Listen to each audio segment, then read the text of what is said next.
India versus Bangladesh. দেখা যাক কোনটি সেরা। Let's go. আমি হচ্ছি ইন্ডিয়া। আর আমি হচ্ছি বাংলাদেশ। যারা যারা এই ভিডিওটি ইন্ডিয়া থেকে দেখছো তারা ভিডিওটিকে লাইক করে চ্যানেলটিকে সাবস্ক্রাইব করে দাও। আর যারা বাংলাদেশ থেকে দেখছো তারাও ভিডিওটিকে লাইক করে চ্যানেলটিকে সাবস্ক্রাইব করে দাও। আমার এখানে তো মোট 144 কোটি মানুষ বসবাস করে, যাদের মধ্যে মোট 74% মানুষ শিক্ষিত আর বাকি 26% অশিক্ষিত। আর আমার এখানে মোট 17 কোটি মানুষ বসবাস করে, যাদের মধ্যে 76% মানুষ শিক্ষিত আর বাকি 24% মানুষ অশিক্ষিত। আমার এখানে মোট 6,34,000টি গ্রাম রয়েছে এবং 380টি শহর রয়েছে।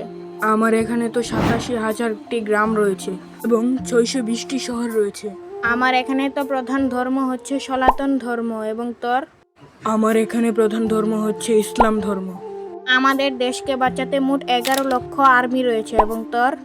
আমার তো খুবই কম, তোর থেকে মাত্র 3 লক্ষ আর্মি রয়েছে। শেষমেশ তুমি কোন দেশটাকে ভালোবাসো সেটা কমেন্টে বলে যাও।